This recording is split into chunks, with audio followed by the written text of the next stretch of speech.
What does a crime scene cleaner even do? So I've been cleaning up effed up situations for 5 years now, and basically what we do is we decontaminate and clean areas where a violent crime occurred, like homicide or suicide. This includes removing human remains like blood, bodily fluids, an eyeball here and there, and drugs like meth and fentanyl. It's not always violent crime that we're cleaning, like we recently did a police raid on a drug house, so we had to decontaminate the tear gas and the drugs left behind. Also, accidental death is a big part of what we do as well. People fall down or die from overdoses and end up decomposing in their home for several weeks. These kind of jobs are sort of rough, you know? Number 2, what qualifications are needed in order to become a crime scene cleaner? So people always ask me this, like what kind of degree should I get in college to get a job like yours? And to be honest, most people in this industry don't have degrees. It's kind of pointless. At a base minimum, you're gonna wanna get your IICRC certification, your 40-hour HAZWOPER cert, and your bloodborne pathogen cert.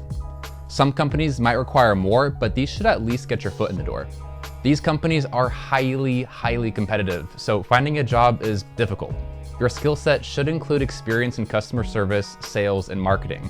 Marketing is the most expensive and frankly the hardest thing to do in this industry, so if you're good at it, you'll have a higher chance of getting a job. I have a BioClean sales and marketing course that I'm working on right now, so if you're interested, you can check out the link below to learn more about that. What are the main challenges of being a crime scene cleaner? So crime scene cleaning is both emotionally and physically demanding. My first death cleanup was a suicide of a young father with 3 kids, and that's a pretty sucky situation. So it's hard to not get emotionally attached to what happened on those type of deals. But you know, you got a job to do, and it's better that I clean up the scene rather than the family of the deceased. The goal here is to reduce the amount of trauma that the family is experiencing. Another challenge is simply the irregular hours. People die at all hours of the day, so you might get called out at 3 in the morning to a really traumatic scene, and you really just gotta roll with it. Also, the hardest part in my opinion is the labor. Hazmat suits get really freaking hot, and I can pretty much guarantee you will sweat through your shirt on almost every single job you do, so be prepared for that. How much does it cost to clean up a crime scene? So price can obviously vary a lot depending on the type of situation you have, but in general, for a 1-bedroom, we're looking at $1,000 to $3,000. Something that crosses over multiple bedrooms and has significant biohazards could be up to $7,000. And anything where the body was left decomposing for several days or weeks, you could be looking at something over $10,000. It really all depends on the type of incident, the location, and if they need any specialized services like odor elimination and repairs. Typically, we're able to work directly with the insurance companies, so the cost isn't much of a burden on the family anyway. So good thing to be aware of if you ever find yourself in a situation like this. Where does all the biohazardous waste even go? So the fellows working in the dump yard do not appreciate going through bags of human flesh. So at some point, regulators decided that there should be a safer disposal process. On trauma scenes, you'll definitely see us using these red bio bags.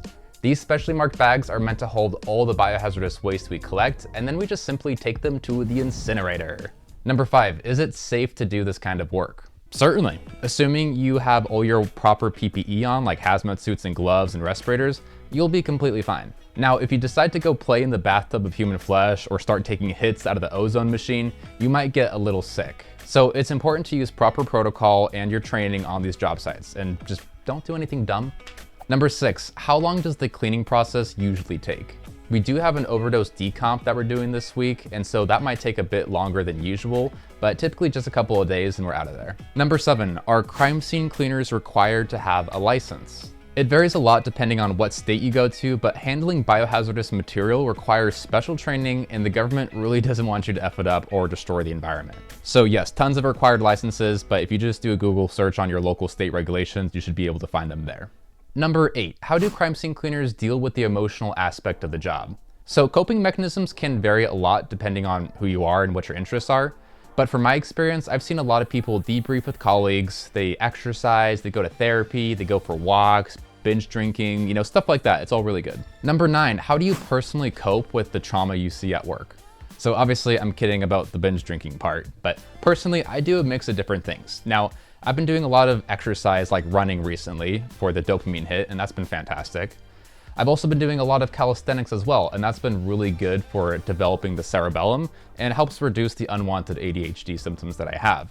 Good life hack to know, by the way. I also go to therapy once a week, and that's honestly been a game changer for me. It's been super helpful. And linked below is 4 weeks of free therapy if you're interested. Highly recommend. But let me know what questions you have about this career down in the comments below, and I'll see you guys in the next video.